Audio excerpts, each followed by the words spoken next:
Hey guys, it's KJ from The Scariest Movie Ever, and I recently made a really interesting discovery. I wanted to share it with you in this video.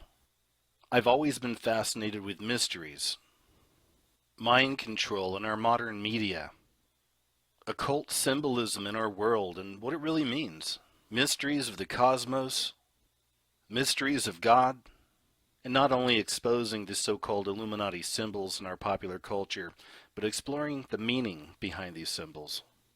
After all of these years of researching all of these strange subjects, sometimes it's hard not to feel like you've seen it all. And then, just when you think you've seen it all, something like this comes along. So long story short, I stumbled onto this forum that wound up really blowing my mind. Had a lot of amazing information in there, and the whole thing, as I was reading it, it resonated with me.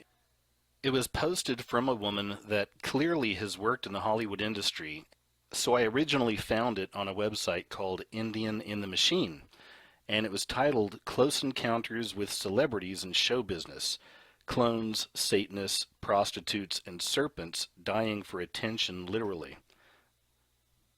How could I not want to read this article? It really was a fascinating article, and it wasn't really so much an article as it was a blog. She was just making entries, and I traced it back as far as I could. I only found it in two other places. On Indie and the Machine, it was posted back June 2nd, 2012. Now I found it going all the way back to August of 2010, and it was posted by a person calling themselves Felicia G. And since then it was posted in two other places, and that's it. Now the reason I thought that was so interesting is because of all the information in these blog entries.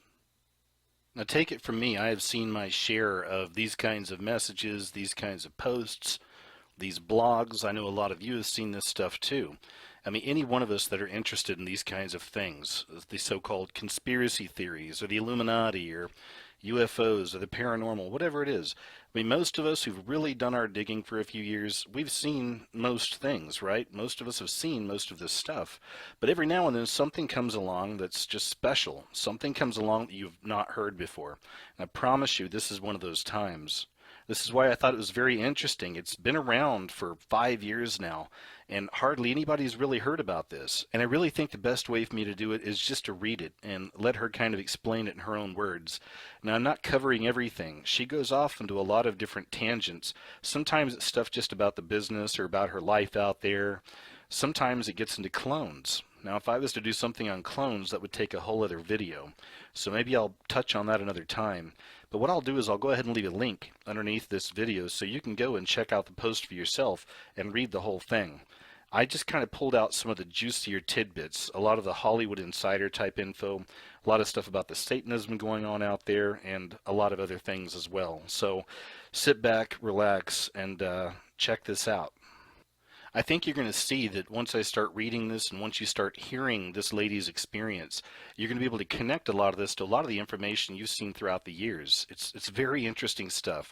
If anything, this is going to fill in a lot of gaps that have been there for a very long time, because most of us are well aware of that satanic Hollywood system. But this lady's talking about things that happened in Hollywood all the way back 20 years ago and since then.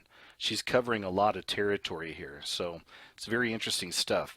But another reason it really rang true to me personally is, and I've mentioned this in other videos and I think on some of the radio shows as well, but I worked out in Hollywood myself for many years. Now I was a writer and I had an agent and all that, and I was always trying to sell stuff, but for work I was working in television, mainly in reality TV, and I worked in production, so I wasn't any kind of a big shot or anything. But I'll tell you this right now, if you want to hear the best Hollywood stories, the real Hollywood gossip, the stuff you're not going to see on like E! Entertainment TV or Bravo or any of those daytime talk shows, the best way is to know somebody that works in the industry in production, or to get out there and do it yourself. Because oftentimes these people have been out there for years and they've worked on movies and TV shows, and they've even been to a lot of the parties. Sometimes they've even dated some of these stars. So when you're working out there and you're with this peer group of people who are all trying to make it in the industry, you find the best stories, the juiciest stories, the wildest, craziest stuff. And to me, that's exactly what this video is going to be. This is a lady who put up a blog 5 years ago, decided to spill the beans on some things, No one really caught on to it, it seems like, but I don't think that mattered to her. She was just trying to put stuff out there. So without further ado, kick back, relax, and get ready for something very special, and most importantly, I think, mind-opening, enlightening. This stuff shines the light on a very, very dark industry. August 2010. Felicia G. I'd like this thread to be a place where anyone who has had first-hand experience interacting with celebrities can talk about what they've observed. This includes anything anomalous, which might speak to the idea of replacements, clones, synthetics, or even spiritual possession. Even if all you did was see someone perform live at a concert, or you attended a book signing or political rally, or maybe you had a random moment where you walked past a famous person, I'd love for you to post observations here. Also, I would love for people who have worked on stage professionally, or as a model, or in film or TV, or music video sets to share any observations they might have had about weird things that make you go, the entertainment world is full of high strangeness. My own history comes as both a former actress, singer, and also a writer. Also, I'm just someone who has come across a lot of celebrities and people who work in show business as part of my daily life.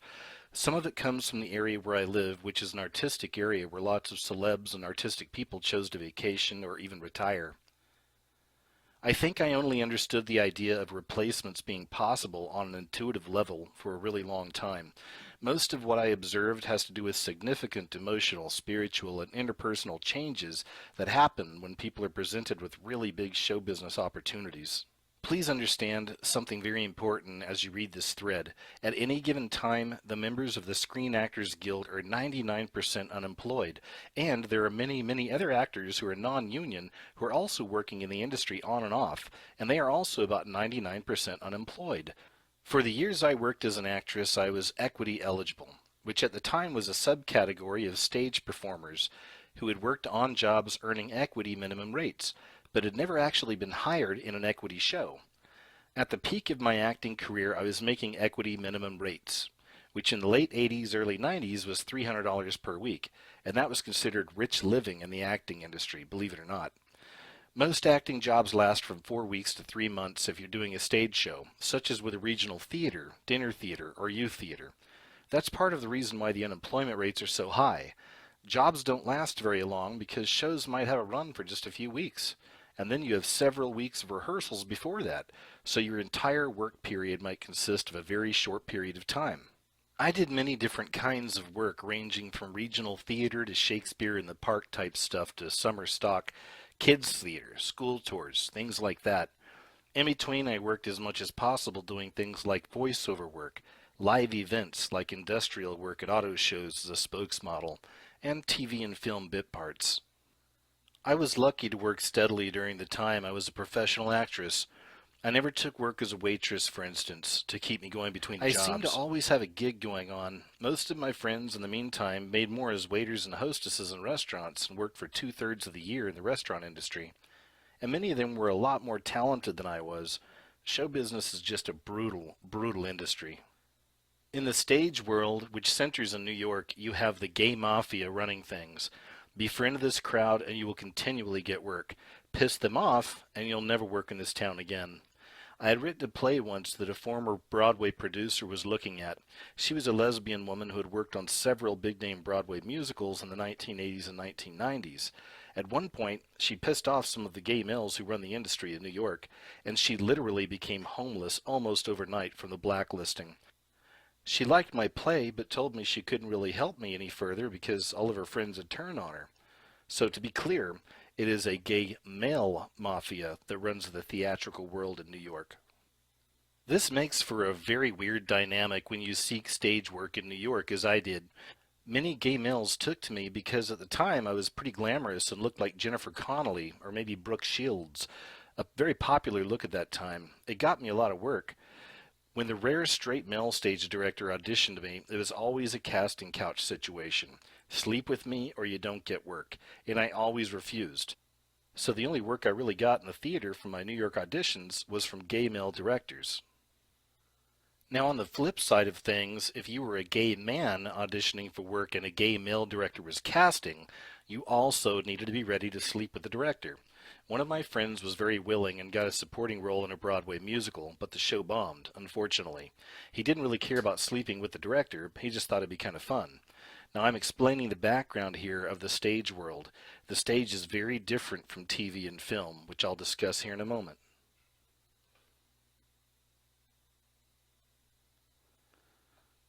Most of my steady work came from auditioning in New York for theaters that were out of town, so I traveled and did tons of work up and down the East Coast. A lot of the jobs were very fun. Again, because I worked for either gay male directors who admired me or straight female directors who simply cast me for my talent. Now, I mostly did comedies and kids shows and period pieces like Shakespeare, with a few musicals thrown in. Stage work can be very beautiful because you get to project loving and positive energy to a crowd and attempt to share something uplifting or educational with the masses. All of the actors I knew were very sweet, and we all tended to be the typical right-brained creative types who were very idealistic and kind of naive about the world, and often very, very oversexed. Any cast I was in always became an orgy of almost everybody sleeping with everybody else. Where it got weird was when the power players, the producers and directors, would adopt a cast member as a lover. Then that person was usually elevated to a position of power.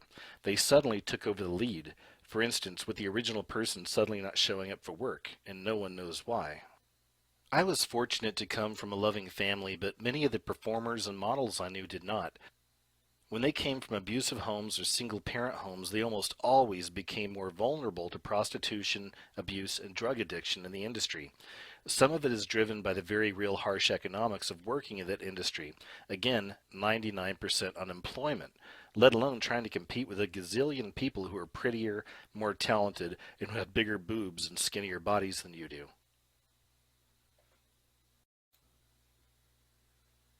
So, from a director or producer's perspective, when you have thousands of gorgeous young men and women dying to get a part, why not have some hidden job requirements like sleeping with the director? If one woman refuses to do it, chances are there are hundreds behind her in line who will say yes. And that's the mentality. The problem is that young women often think that sleeping with the director means that they will be taken more seriously as a performer and get more access to meatier roles. It doesn't always work that way. I knew two actresses, one who was a comedian actress and the other one who was just an actress, and they were trying to make it in New York and were pursuing every option possible, knocking down doors, pounding pavements, all that. One of them ended up sleeping with this yucky comedian named Jackie Mason because he told her he would help her get live comedy gigs in the city. He did invite her to perform at one event, but that was it. She stopped sleeping with him pretty quickly, and the entire experience really darkened her, blackened her spirit. She went from this gorgeous Italian-American New Jersey comedian to this saddened, heavy-drinking, harsh-toned woman almost overnight. She told me he gave her drugs, too, so God only knows what really happened.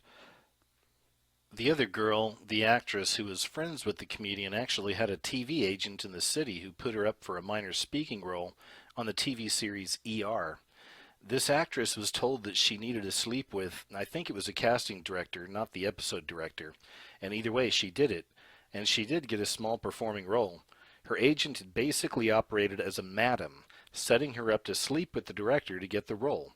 After the agent knew the actress was willing to go that route to get the work, she set her up to work as a full-time escort between acting jobs. The last I talked to this poor actress, she had descended into full-time prostitution because she wasn't getting auditions for acting work anymore. But her agent was sending her loads of Johns to sleep with at the same time. So many acting agencies are fronts for prostitution, escort services, S&M dungeon master stuff, and even worse. Joe Franklin, who had a late-night TV talk show in New York, was another one famous for getting young girls to sleep with him while making all these promises about how he had set him up in show business. And of course, it never happened for any of the women. It was always a setup. So when a lot of these men of power see all these gorgeous, talented, and often very sexual women pursuing jobs in New York, well, these guys take advantage. Now, I'm still talking about stuff happening on a relatively human level, man to woman. It's abusive, it's nasty, sure, but in some ways, it's a story as old as time. What I've talked about so far is what happens in the very lowest levels, the lowest tier of show business. This is where I was, where people were basically just working for a living, trying to keep themselves and their integrity intact, naive about the larger stuff going on for the most part. Some made bad choices, fell into prostitution, drug use, and even porn. Amongst the models, actors, and actresses I knew, this happened to a lot of them. And most of the people I personally knew well actually would stay at that level. They never really became famous or big. I did, however, have many first-hand brushes with celebs who were on a much higher tier, and weird stuff was constantly within these circles. Most open modeling casting calls are really prostitution fronts anyway, or they just force you to spend lots of money on unnecessary headshots, professional photography, and then the agency makes more from pimping and from the photos than actually getting the model's work. At those open calls, they want really pretty and really dumb, submissive women. Very sad how such women are taken advantage of. As I mentioned in another thread, I do believe that there are two realities within the industry. The insider bloodline types who literally make a phone call after they get out of Juilliard or film school and they immediately get work in the industry. Or they've come from some multi-generational abuse type families. And then there are the nobodies like me who get work but don't have those connections. In my career, whenever I would cross slightly over into the reality of potentially getting bigger roles in TV or film, I was always presented with the pay-to-play prostitution demand, which I always refused. I kept thinking each time I hit that wall in various cities and various shows and film projects that surely at some point I would find a big role that didn't require that. But I never did. Casting directors, agents, and/or directors always made it very clear that you not only make yourself available to sleep with that specific power player, but most actresses are expected to be on call in what's basically a pool of prostitute escorts for other powerful people that particular person might know. Models also end up in this situation, only it starts very young for them. Since a model's career is usually over by 25, they start working at 13 to 16 years old and begin working as prostitutes from day one in addition to going on modeling calls. Because models also have to keep an extremely inhumanly thin physique, they are fed cocaine the very first time they're at a modeling shoot, usually, and this keeps them lively and bouncy for the photo shoot, lowers their sexual inhibitions, and makes them feel part of the adult crowd. I have lived on a property where many Ralph Lauren and other high-profile clothes catalog shoots have been held, in addition to many women's magazines shooting photo spreads there. Cocaine was handed out at the refreshment table much of the time. I usually showed up, grabbed a snack, and left. I couldn't believe how open the drug use was. The models were sickly thin, but looked great in those bulky clothes. So to cross into the higher echelons of entertainment, if you don't have family connections, you work yourself through the drug use, the sexual permissiveness, the prostitution. There's escort levels, and this in turn leads to things like mind control, having handlers, and into darker levels of what I believe is spiritual possession or even soul loss at a very profound level. At some point, if you wake up from the almost constant mind control and trance induction, and you say no, you can either be told you will never have a career, as happened to me before I got involved with this crap, and or you could have your physical well-being threatened. I myself had some death threats from one assistant director who had chosen me to play a recurring character on a TV show. I did about 10 episodes.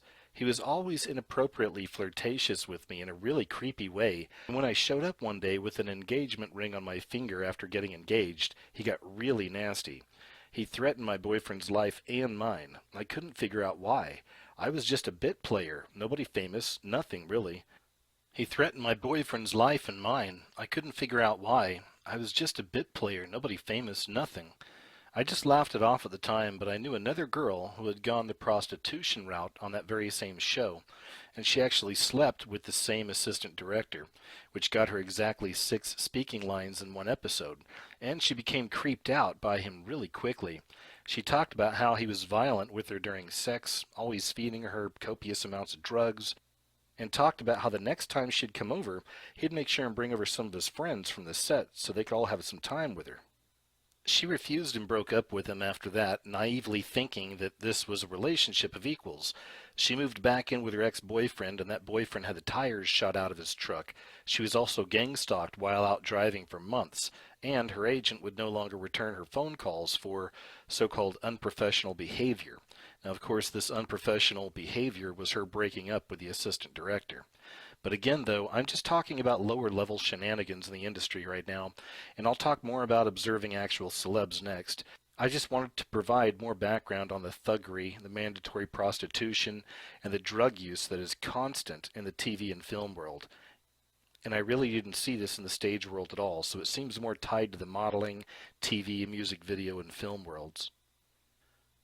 What I've described so far is really the grooming stage, which I believe later can set the stage for a performer, once they get famous, to become deeply embedded in a very dark world indeed.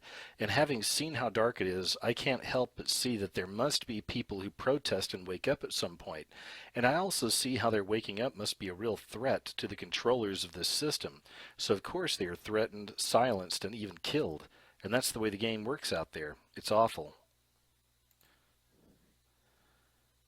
One TV show I did starred Carol O'Connor, and the show was haunted by problems.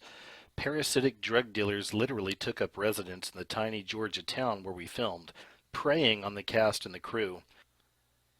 Actor Howard Rollins had a major cocaine problem throughout the filming, and even Carol O'Connor's own son, Hugh.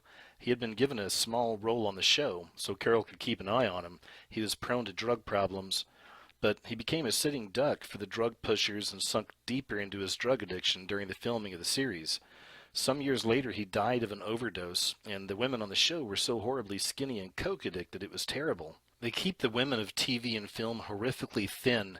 I could see the ribs and backbones of the main actress, Anne Marie Johnson, and a guest star who was a woman from soap operas when they filmed a party scene wearing backless gowns. They seriously looked like refugees from a concentration camp, just like models. And neither of these women was large in any respect. They needed to each put on another 20 pounds just to be healthy. Many of the episode directors complained about how Anne Marie was getting too fat. Yeah, the residents of Dashu were so frickin' fat. What lard asses they were. What twisted people these were. Carol O'Connor was always polite yet distant with everyone. Once in a while you'd see his famous humor come through in some improvising, some shades of Archie Bunker actually coming through. The show was very serious and dramatic and slow-paced. It was called In the Heat of the Night. I was struck by how Carol O'Connor seemed smaller and frailer than he did as Archie Bunker, but I wrote it off as age. Plus, he had a heart condition, and the stress of having to film extra hours due to his co-star's drug problems added to that. At one point during production, he had a heart attack. Now, about a completely different celebrity, I want to tell you about a time that I was kicked off an alternative news conspiracy site some years ago for sharing the story that I'm about to share with you now. We all know Michael Jackson hadn't been Michael Jackson for a long time and was possibly replaced several times. And he came from a horrifically abusive family where his dad sold all of his children into bondage, basically. Many stories about how old Joe Jackson once kicked little Michael in the crotch so hard that it may have actually led to permanent damage to his testes. Other people used to speculate if that was the reason for his really high voice. Anyway, lots of mess going on there. The Being, who was masquerading as Michael Jackson around 1990-95, often rented out a suite at Leona Helmsley's The Palace luxury hotel. A friend of mine in the hotel industry took me to see this huge penthouse suite, which takes up 2 whole stories, and had an amazing view, beautiful grand piano, endless rooms. Now this woman who was the concierge there during the time Michael Jackson was staying there told me about how he would have groups of 10 to 15 Mexican boys, under the age of 15 typically, shipped in by a mysterious limo driver who would show up at the back delivery entrance and bring the kids in for play dates. Now, Michael also always had Bubbles the chimp with him back in those days. The boys would stay over for a night or two and then be shipped back out again. My friend and all the staff used to dealing with VIPs knew that they would be blacklisted from working in the hotel industry in New York if they ever let word out about this. The rooms were always a mess afterwards, she told me. Semen stains all over the expensive couches. She showed me some of the specific couches that had to be replaced several times. Really, really nasty stuff. And she didn't want to tell me anything more, but suffice it to say that the insiders in the VIP hotel lodgings world see a lot of this stuff involved with child sex trafficking and sex slavery. And these people being shipped in for all these certain stars. The same goes for women sex slaves, too. It all depends on the celebrity's tastes.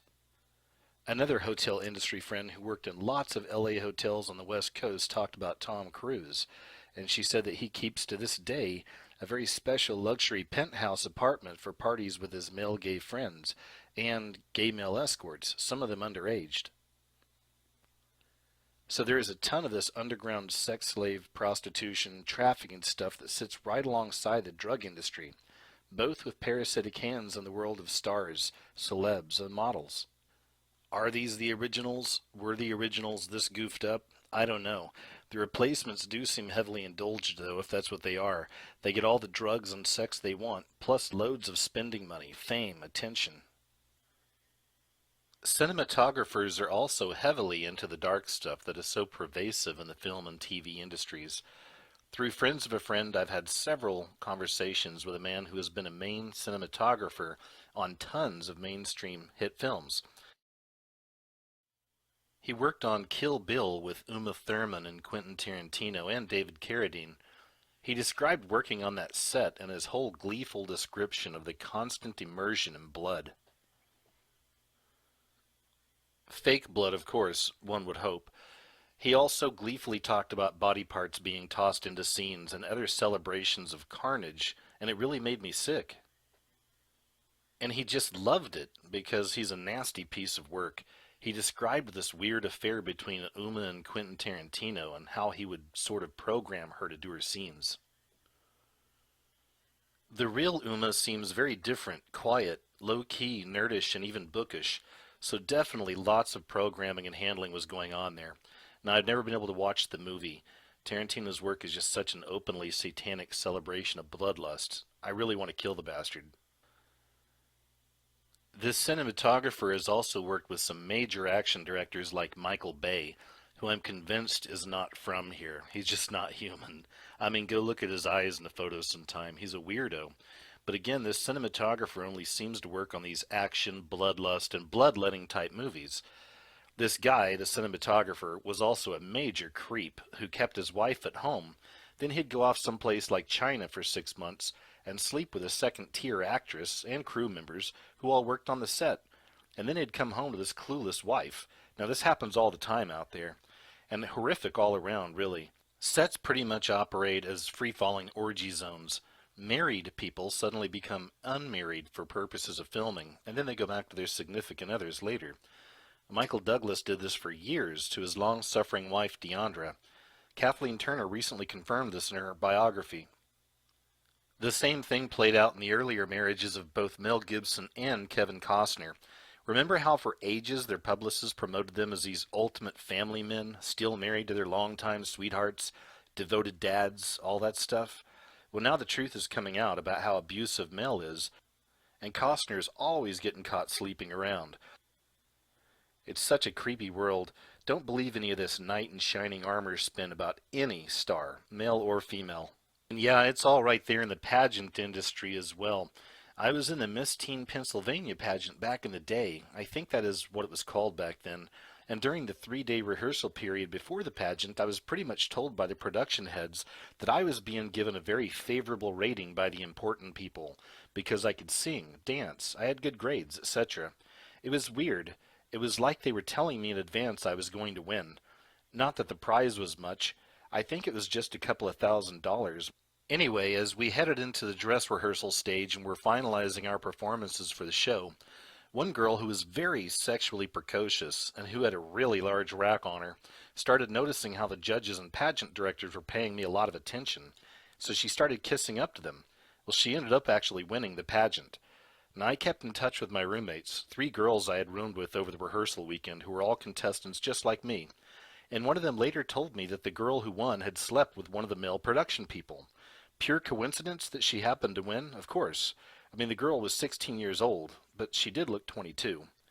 So I hope she was okay after that and didn't sink into that horrible little sideshow world of larger national pageants.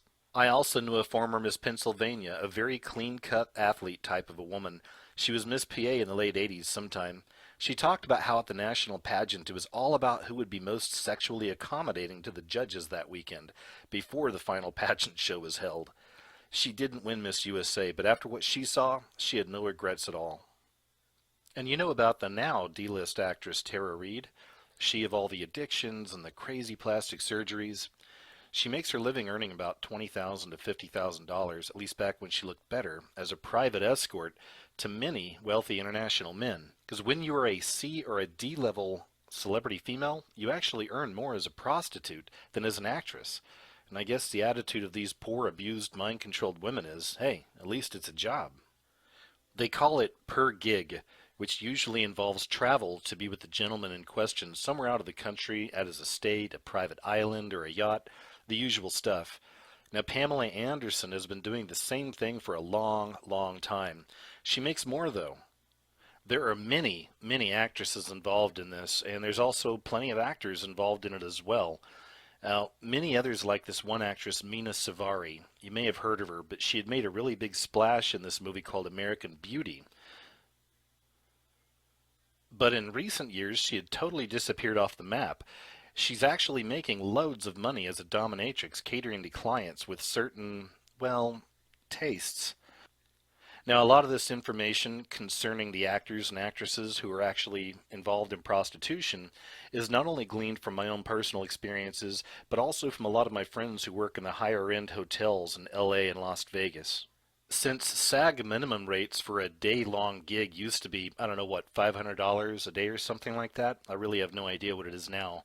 But minor stars might get 10,000 for a small walk-on role as the villain in a TV series. But it turns out that they can actually make way more consistent income doing the call girl stuff and call boy stuff, just whatever. In addition, many female celebrities got started in prostitution and later became stars. Or they worked in a few roles, their careers stalled, and then they went into prostitution, serviced the right client, and then their careers became bigger again. Case in point, Denise Richards, who was working as an escort when she got involved with Charlie Sheen. Her acting career never really took off, and she always had more work as a call girl than anything else. Paris Hilton was a notorious LA prostitute, and the only reason she ever became a celebrity was because she blackmailed certain highly placed entertainment people who were in her little black book. And that's how that horrible woman was foisted upon us all, and young girls especially, who for a while really looked up to her. But her arrest for cocaine the other night is more typical of what she's always been up to. Paris now makes between 500,000 to 1 million just to show up at a party for like the King of Bahrain's son and stuff like that. She does those international prostitution party appearance gigs all the time. There is also a big esoteric psychic ritual component going on in Hollywood. Depending on the wiring of the woman, she might be used to conceive a particular type of a soul during a ritual. She could be used as a breeder, and then suddenly the baby disappears. Also, there are sexual rituals, and they're usually used to bring energy to a person, a company, a project, an endeavor, or even to a location. Older women are often used to help a younger member, male usually, of a connected family celebrate his sexual maturity. You can think of it like a bar or a bat mitzvah ceremony, only instead of coming of age spiritually, he is celebrating coming of age sexually. This can be done when the child is between the ages of 12 or 15 for boys, and not too long after a girl's first period for the younger girls. You have the Madonnas out there who groom these younger women to eventually take their place with these sexual psychic rituals, but sometimes the older ones are still being used for other things too. It's never really been about youth, but more about the energy and being able to access that person to harvest that psychic energy, that emotional energy. And the women who have had a lot of sexual abuse and fragmentation and damage in their past, they're especially popular in this regard because they can be trained not to remember being abused, and they'll tend to dismiss everything as a great party in which they had great drinks and drugs and had sex with multiple people, and then they went home with lots of money. Pamela Anderson wrote a novel, I'm sure with a ghostwriter, but she wrote it a while back that talked about one of her alter egos. and discussed these frequent orgies which she participated in. Thinly veiled real stuff. But I don't think that book talked about any of the deeper esoteric stuff going on. Again, with mind control and fragmentation, sometimes the person doesn't even recall everything they ended up being used for. I know a second tier TV actress. She's like C or D list movie actress, and she's done some story arcs on various crime and law type series, often as the long suffering wife who turns out to be a killer, that type of a thing. She usually films for 2 days, which is max after work. And since she has a little bit of a name, she can pull about 10,000 to 25,000 every time she gets a story arc like that. But still, she works rarely. Like most actresses her age, she's in her 50s now. If she had slightly more name recognition, she says she could probably make more for these types of gigs. But since she hasn't been in a mainstream movie for a while, her asking price keeps going down. She's someone who actually did not end up in the prostitution sex slave track. But then she took a long time off from the biz to get married. She had kids, live a normal life away from LA and New York. And so she's a lot more of a character actress anyway than that type of a blonde, buxomed, impressionable sex kitten type, which actually probably saved her life.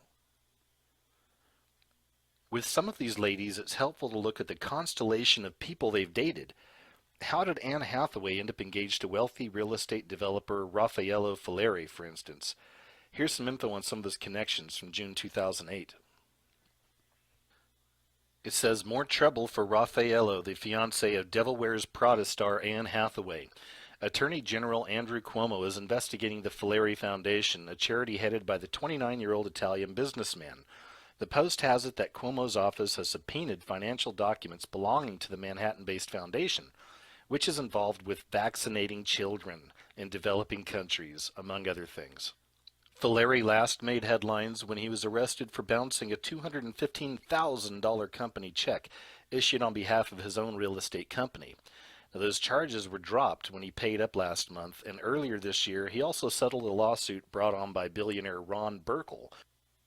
Hathaway's spokesman tells the Post that the actress no longer serves on the foundation's board, though she had traveled to Central America with Falleri last year for a charity-funded vaccination program. Cuomo's office declined to elaborate on the investigation, but apparently it has something to do with the foundation's failure to file tax disclosure forms required of nonprofit groups. So with this fiancé, you have a bunch of things going on. First off, when someone is in the industry like Anne Hathaway is suddenly engaged to a guy like that, it's almost always due to an arranged escort prostitution date. Now, people think it's just because famous and wealthy people meet at parties, but it is not. Think of Cindy Crawford and Richard Gere and how they said they met at a party. No, she was a paid escort for the evening. At the higher echelons, these women, especially the supermodels, are expected to keep the powerful men company. It's all a part of the deal. Sometimes it works out nicely and the woman actually enjoys being with the guy. She ends up with a full-time gig, if you will, as the real girlfriend or wife. And that's how you often end up with actresses marrying these directors. Or it's more cold and calculated. He gets a bit of expensive, famous, beautiful arm candy, and she thinks she's going to get lots of work because she's married to the director.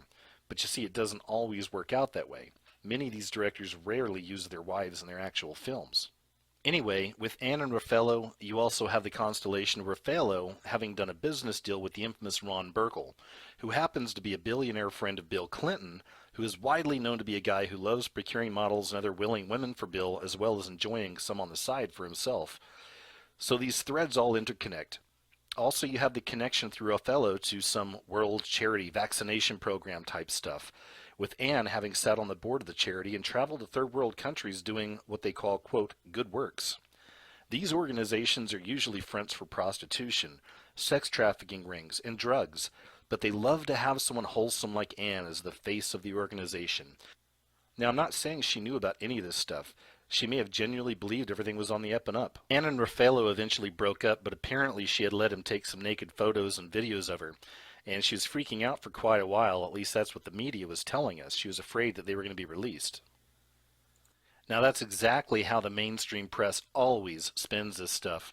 She agreed to do some sort of porn photos and video for the guy, with the understanding that it would be only circulated amongst a connected group of his friends. But after she broke up with him, all bets were off, and she knew he might get nasty and circulate some of this stuff wider. So this press release makes it sound like these were just some innocent little photos and bids taken between a consenting couple. But that's not how it usually works. The actresses agree to do porn in exchange for all the perks of being with the rich guy, but with the understanding that they lose rights to that material if they break up with the guy. I think that Anne got lucky or perhaps made some other concessions or deals because the release of this material didn't completely spoil her industry image as the nice girl, but it looks like some of it is leaked to the net and is viewable online. There is a higher tier in the porn world of homemade stuff by gorgeous actresses and models whose boyfriends just happen to be directors, photographers, celebrities, or other connected people, and they get these exclusive access to these sex tapes or photos that these women do. I'm sure Raffaello passed Anne's stuff off to his friends like Ron Burkle did. It doesn't mean that it was ever going to be in wider release at the lower levels of porn distribution. This is the more exclusive stuff, just for the exclusive circles. I'm afraid that these are the same exclusive circles who probably have access to these snuff films and sacrifices that are filmed, and that many of the same people who end up being replaced might also have their deaths or torture filmed and circulated. I can't say that with 100% first-hand knowledge, but I have known people who survived sex trafficking, and that they say that snuff films are done when a sex slave, prostitute, call boy has gotten a bit too haggard or maybe worn out around the edges, past his or her sell-by date, and or have pissed off the wrong people. And there's a huge market in these exclusive, connected, and wealthy circles for that stuff. I think if we really want to know what happens to the people who get replaced, that such snuff films would unfortunately tell us more than we would ever want to know. About Melissa Joan Hart. She's been working in show business since the age of 4, and having starred in Sabrina the Teenage Witch for all those years, she's no doubt highly skilled at moving esoteric energy, mind control, and even hypnotic energy, and influence her young female fan base with whatever themes the producers, writers wanted to get across. Now, a lot of that is probably unconscious on her part. She's just doing what she's been trained to do. Her husband, Mark Wilkerson, is a bit of a puzzle, though. Very little info available on him, even though he has his band called A Course of Nature, which has had some minor hits. The two of them did name their first kid Mason Walter Wilkerson, which is interesting. Who uses Mason as a first name, unless it has some significance? Perhaps a nod to the Freemasons, I was guessing? My sense of the couple is that they are very good workers for the system. They represent the good guy, good girl platform. They are being used by the system, but might not be insiders themselves. Melissa is busy being a good breeder, though. Just had her second kid, I think. Keep in mind with the breeder women is that there are often children born between the pregnancies we hear nothing about. They're the ones that get donated or sacrificed. Kids who can move psychic energy as powerfully as Melissa no doubt can and will be highly prized. I also wouldn't be surprised if Melissa's own children, or at least one of them, don't get offered to the Star Machine when they are a little older. As expected, since I joined this forum, I've been getting a certain amount of unpleasant pushback for posting. And that's why I've sort of been posting in a burst. I'm going to probably have to go dark for a little while after my flurry of posting, but I'm sure you'll all understand why. I'm not even in the industry anymore, but the psychic attacks and the synchronistic real-time warnings have been kicking up again. This always happens when I start talking about real things. Some of you probably know me from past posts on esoteric-type forums and alternative journalism, conspiracy forums, where often an entire group of gang-stalking behavior starts kicking up when I piss off the wrong person. So it's not a lot of fun. Speaking as a former performer, I always had a very pure and spiritual component, a very genuine intention to spread love, light, and positive emotion through my work as an actress, a singer, musician, comedian, writer. Very early on I ran into the dark arts. There is literally a much more pervasive dark form of art that is ruled by the Illuminati, reptilian, negative ETs, demons, whatever you want to call these things. They're all pretty much the same group from what I've seen. I did tons of Julie Andrews, upbeat, positive type work, largely comedic, some of it kids theater, a lot of it musicals, most of it live stage work. It was only when I started auditioning for, say, David Mamet type plays, in which the women are always hardened and usually whores, that I started to see the bizarro universe that coexists in the arts next to the more innocent, love and light, having fun, making friends, trying to change the world crowd. Whenever I auditioned for the darker roles, I was always creeped out by the metaphysical components. A lot of negative energy is always attached to these directors, the casting people, the actors, the actresses. A theater in which that stuff is happening feels completely different than, for example, a nice little dinner theater out in the country where I portrayed a character in Camelot. The dark stuff definitely involves negative entities. Often these entities and energies that the performers welcome into their bodies is a form of willful possession. Remember Oprah Winfrey's book Beloved, which she did a while back? In interviews, she talked about allowing herself to be literally possessed by a dark, unhappy spirit of a slave so she could better play the role. This is what actors and actresses are encouraged to do, to become entirely disassociative and to allow something other to come in.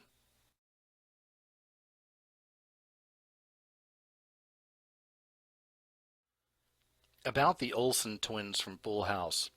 I don't have any first-hand knowledge of them. All I know is that the twins always creeped me the F out. Like they were possessed as very, very little girls, maybe? Then when the one Olsen twin just happened to own the apartment where Heath Ledger overdosed, and the massage therapist who found the body, hint, she wasn't a massage therapist but a hired sex worker, called the Olsen girl first instead of 911, that just seemed to be par for the course with them. Remember, the satanic blood sacrifice type feeling of Heath Ledger's death coming just as Batman was coming out? And how the whole morbid situation ended up creating huge box office receipts, not to mention a posthumous Oscar nomination for poor Heath? You think that was all manipulated in some way? Absolutely. It's all about looking at the connections that these people plug into. You'll find a lot of nasty and juicy stuff that way. As far as all the clones and synthetics, I'm not really sure exactly what is going on there myself.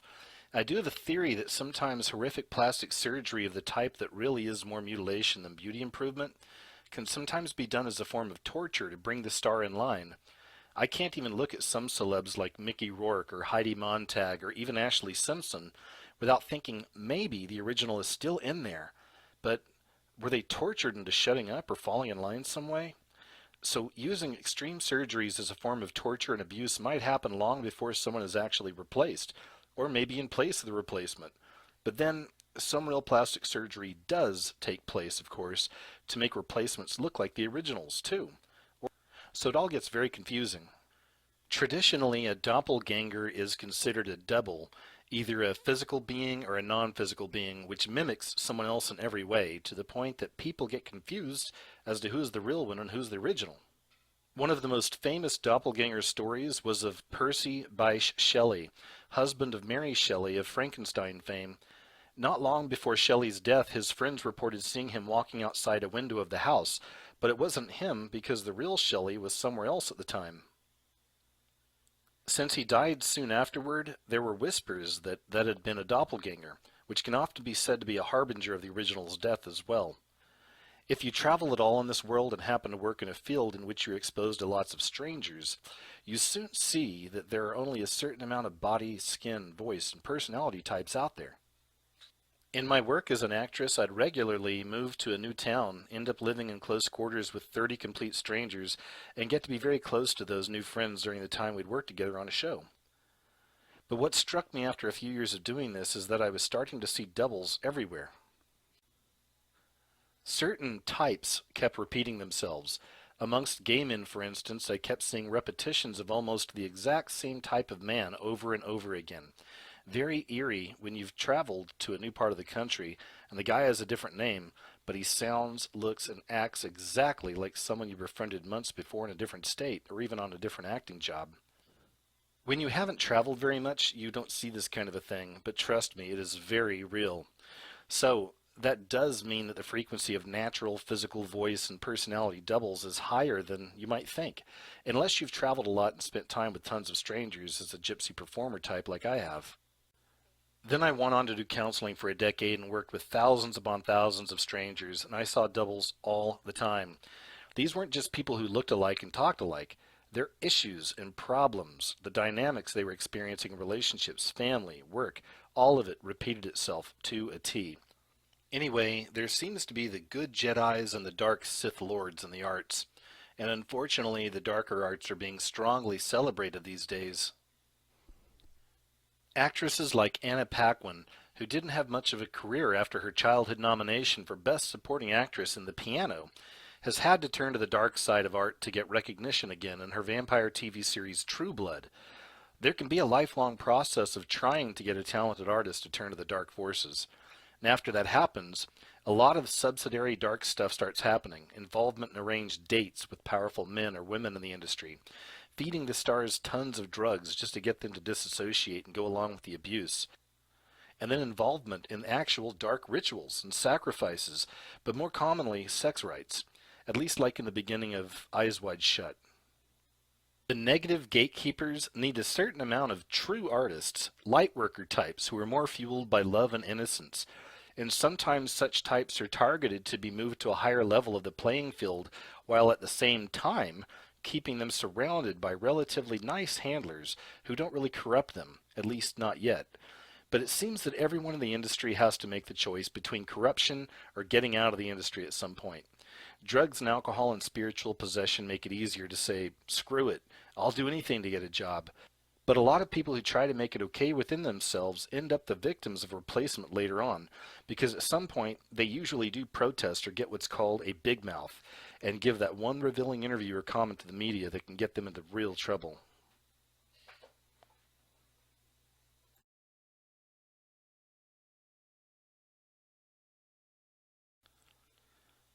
So in conclusion, I just wanted to say that I didn't cover everything from her blog.